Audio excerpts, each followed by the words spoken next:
ما اقدرش اقول حاجة غير الله على المغرب وناشئ المغرب، الله على المغرب وناشئ المغرب. ويجي واحد متخلف يقول لك انت بتطبل للمغرب. اطبل ايه يا متخلف؟ هو المغرب والمنتخبات المغربية كاملة محتاج حد يطبل لها؟ المنتخبات المغربية سيدة وزعيمة افريقيا.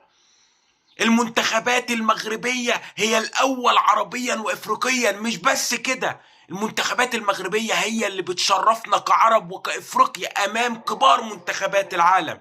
النهاردة المنتخب المغربي للناشئين بيكتسح الجزائر بنتيجة قاسية قبل مشاركة المنتخب المغربي في كأس العالم للناشئين قطر 2025. وانا بقول لكم اهو، المغرب ان شاء الله هينافس على اللقب، المغرب ان شاء الله هياخد لقب كأس العالم. ما تنساش تعمل لايك وتشترك في القناة وتفعل زر الجرس، ويلا بينا الى التفاصيل. النهاردة المنتخب المغربي للناشئين بيبدع ويمتع ويقنع ويكتسح المنتخب الجزائري بنتيجة مرعبة، 13 المغرب 0 الجزائر. دي ما كانتش مباراة كرة قدم يا جماعة، ده كانت علقة سخنة من المغاربة للجزائريين.